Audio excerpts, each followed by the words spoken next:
Hey everyone, how's it going? Erkenhelm here again. Today we're bringing you the next part in our Pokemon Trading Guide series. This one is going to be all about IVs, what they are, how to get them. And joining me for this part is going to be Emre. Hey guys, what's up? So once again, another leader that you can probably recognize from past videos. He's uh, a little more involved in getting IVs on his Pokemon than Valaro tends to be. So Valaro tagged in Emra, so he's going to be helping us out today.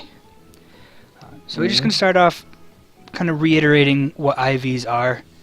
So Emery, tell us a little bit about the IVs.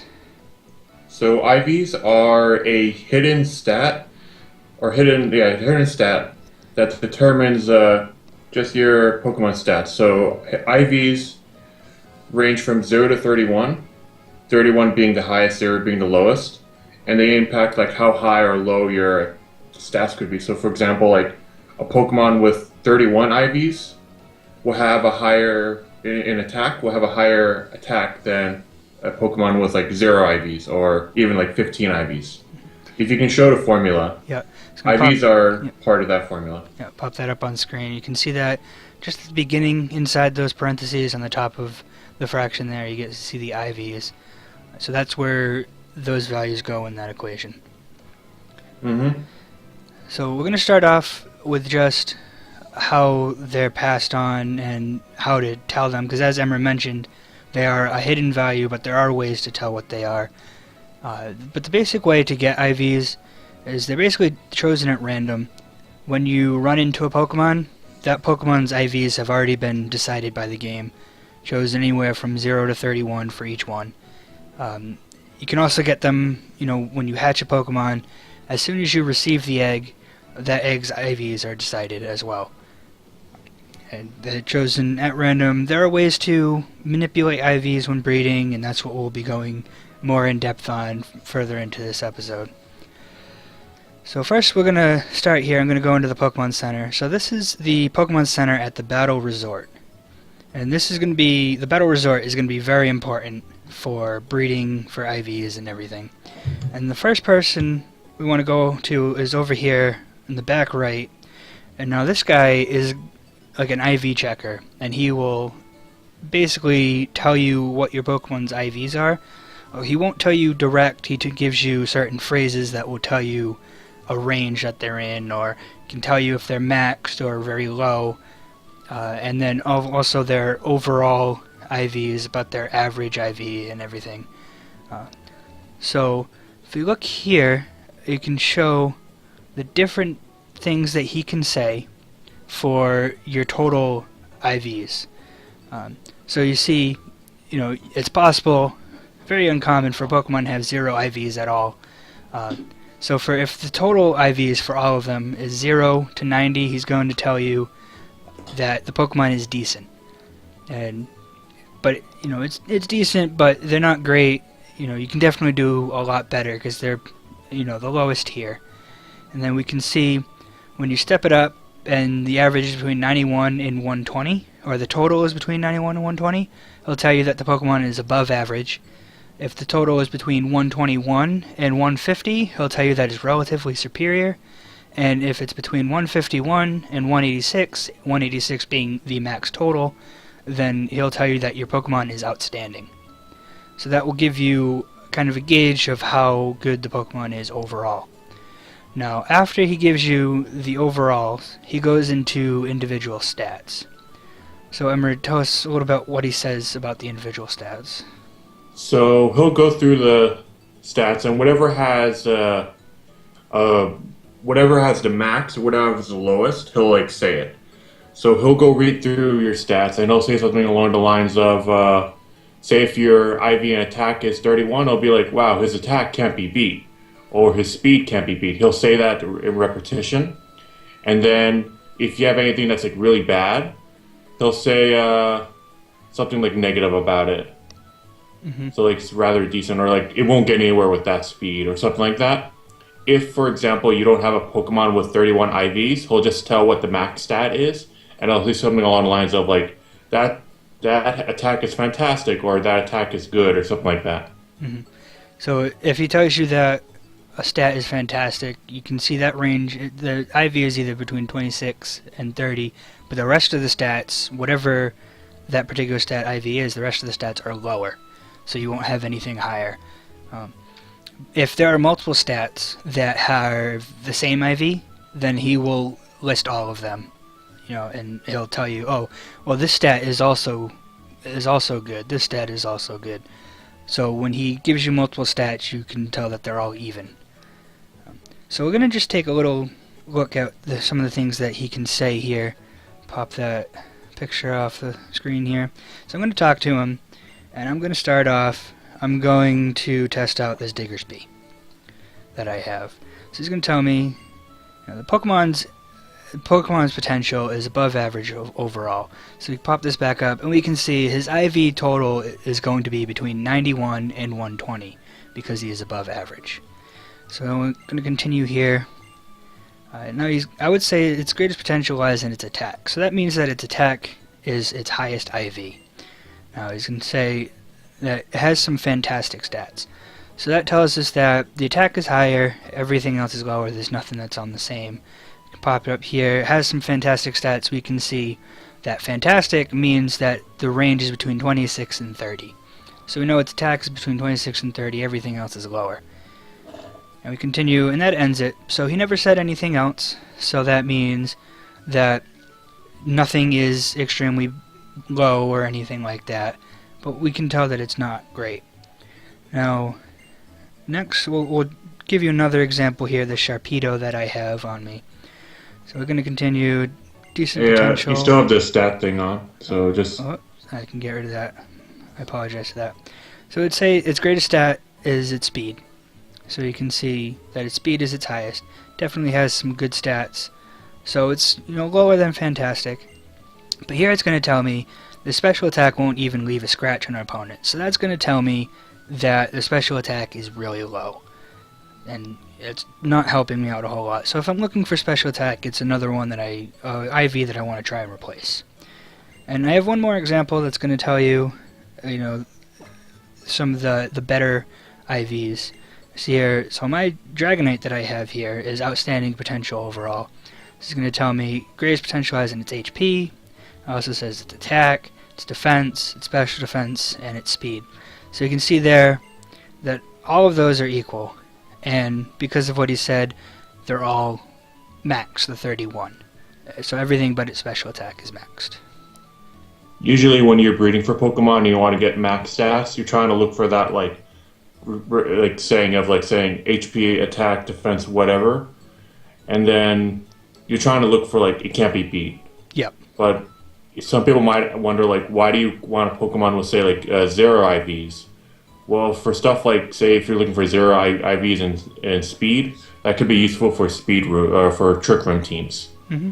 And also zero attack, say on a special attacker, will probably help you take less damage from stuff say Confusion. It's not a big deal, but that's just something you can look out for. Mm-hmm. So we're getting these IVs, these ranges, and obviously you want to keep track of what stats that this Pokemon has maxed, because that's what you're going for the most part, is max and your stats. So I'm going to go into my summary here, show you my bottom screen that you can see that, and I'm going to open up my Dragonite summary here, and we see down at the bottom of the screen, now if you look just under the Dragonite, you see a bunch of symbols.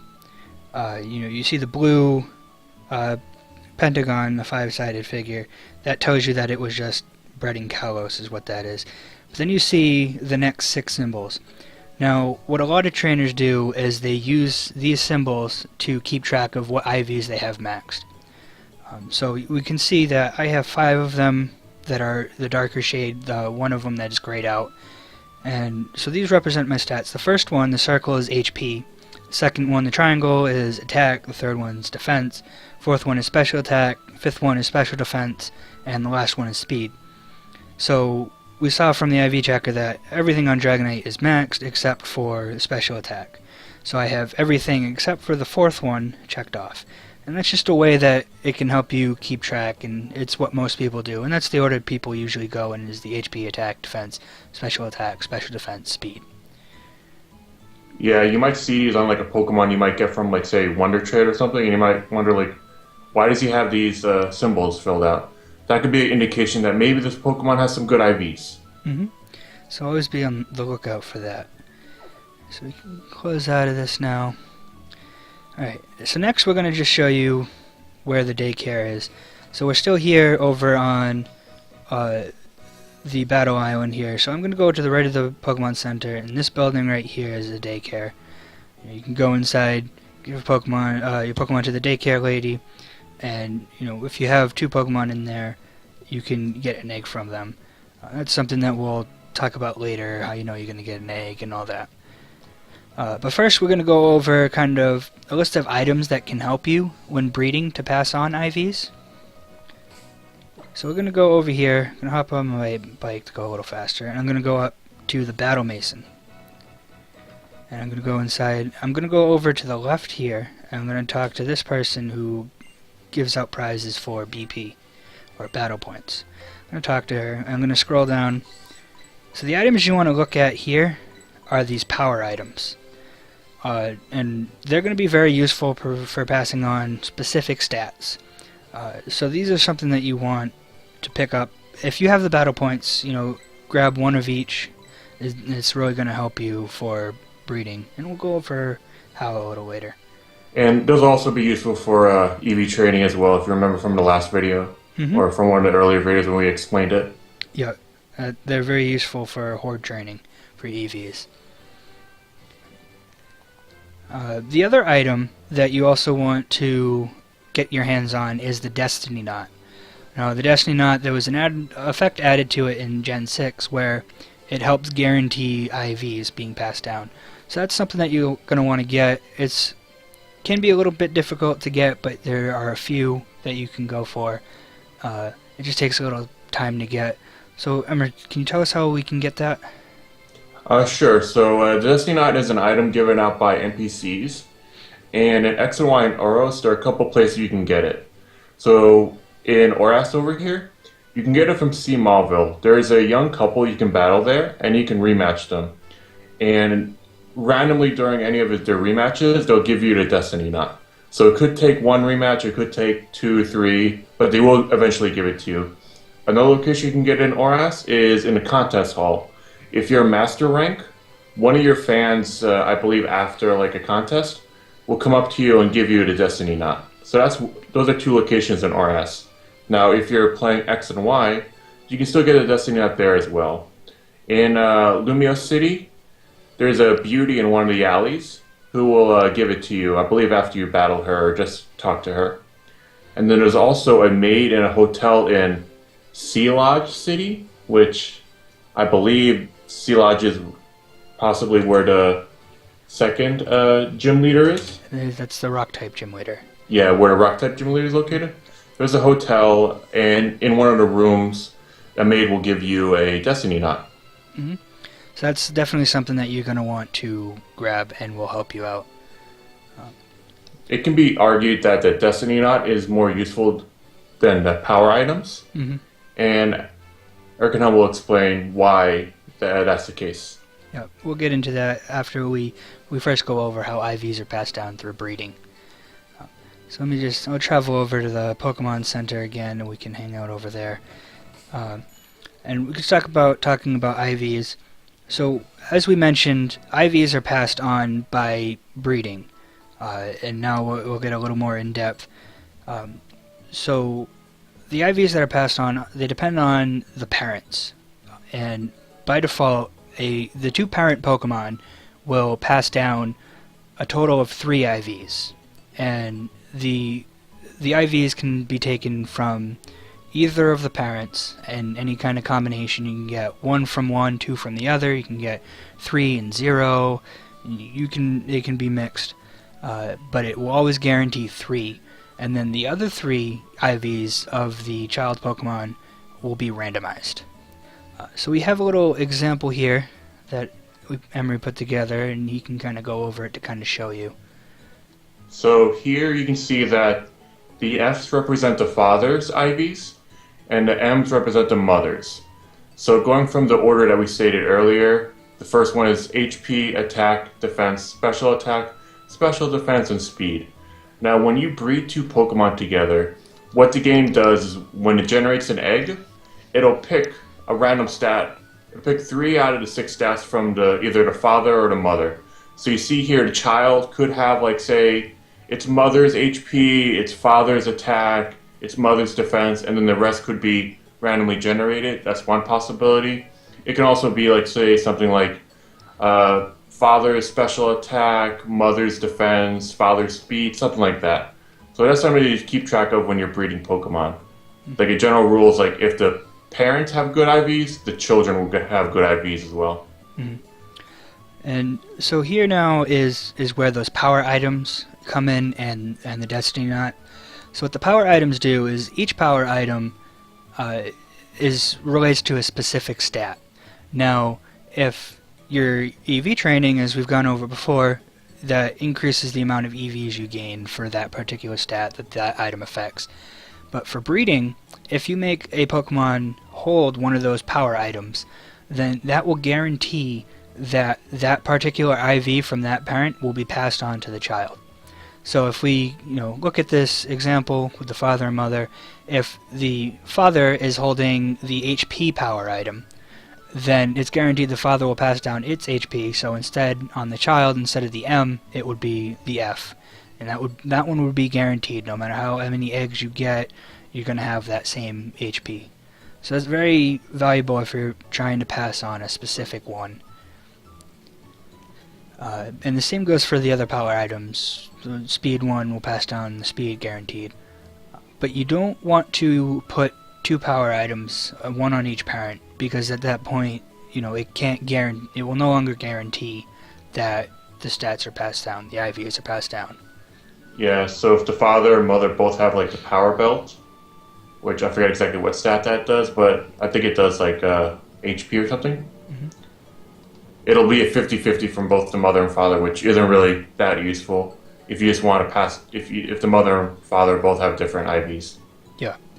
So you kind of have to stick with one power item for the most part. Now, the Destiny Knot is, usually more used. It's used more often, and it's a little more versatile. What that does is that will now, instead of guaranteeing 3 IVs passing down, that will guarantee 5. So instead of, in this example that we still have on screen, instead of those last 3 being X's, representing that they're randomized, those can either, you can have the 4th one, it could be an F, and the 5th one could be an F, because they are guaranteed passed down. Now, it doesn't guarantee specific IVs being passed down, it just guarantees 5, and it will choose which 5 and from which parent at random. Also, it doesn't matter which parent is holding the Destiny Knot. The Destiny Knot's effect will go off as long as one of them is holding it on. Yep. So you can give it to either one. And the other parent is usually used for another item, often the Everstone, which we will go over in a breeding guide, which we will be doing later. Now, we're going to take a look real quickly at what IVs you want to max. Now, not every Pokemon needs every IV maxed. There's sometimes that an IV is unnecessary, so you don't need to look to get that one. And with the Destiny Knot guarantees 5, you can't guarantee all 6 being passed down. Oftentimes it's nice, but you typically want to go for 5. So, just as an example, I can pop up these stats. So these are the stats of a Dragonite, and we're looking at it.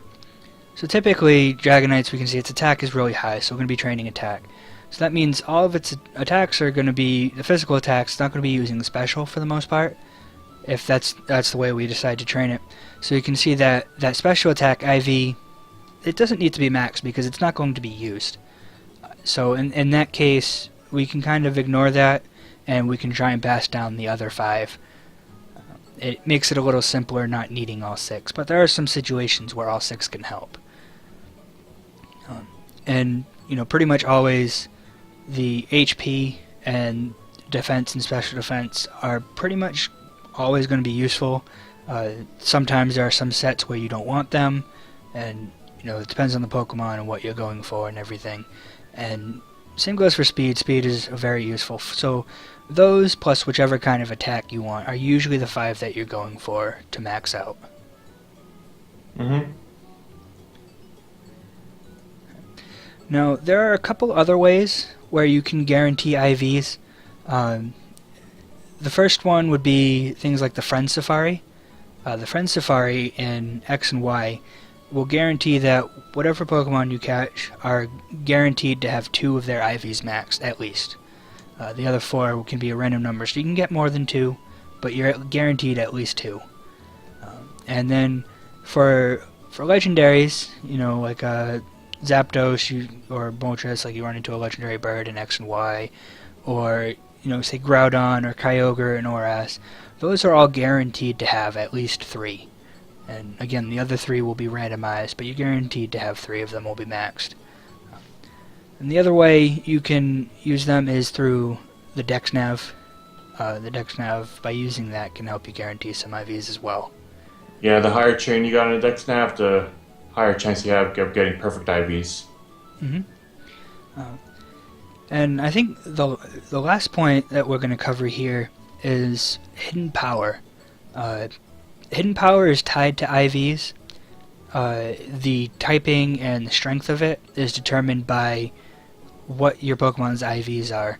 So, Side note, the strength is always going to be 60 in Gen 6, but in previous generations, the strength of it could range from, I believe, like 40 to 75, depending on how good the average IVs are. mm-hmm. But in Gen 6, it's always going to be, hidden power is always going to be 60 damage. Okay, so it's always 60 now, but the typing is going to be determined by the IV numbers. And that's an extremely complicated formula where you can plug them in. And hidden power is very difficult to kind of guarantee a certain type. It can be done using the Destiny Knot to pass on, try and pass on certain IVs from a specific parent who has that particular hidden power or something like that. But very hard to do, and it's not something that we're going to be going in depth on, but something to keep in mind if that's something you're going to be looking for. Yeah, basically, hidden powers are termed if the IV is even or odd, but that is something that's like hard to manipulate, especially if you, like for example, getting to 30 IV is it's very hard to tell if your Pokemon has it, because if you're trying to max out everything else, the IV checker will only read out the maximum one. Mm-hmm. So that is going to wrap up this video. Is there any other final comments you can think of? Any tips worth mentioning? Yeah, so IVs, even though they might take time to get good IVs on your Pokemon, they will make a difference in battle. Pokemon is a numbers game, if you break it down to its essentials, and the higher IVs are, the higher percentage you have of doing max damage to your opponent. Mm-hmm. It also increases your ability to take that damage. And as I've mentioned before, that one time you survive with 1 HP, can be those IVs that you put into your Pokemon as well. So they can definitely help you out in situations that are really close. So the next video that we're going to be doing is, a breeding guide in general. So not just passing down IVs, but how to breed the Pokemon, getting the IVs, and also the other things that can affect the stats of the Pokemon by breeding, and different tips to help you breed more efficiently. So that will be coming in the next part of the series. So thank you, Emery, for joining me over here for this video. Oh, no problem. Always gotta help. And we will see all of you in the next video.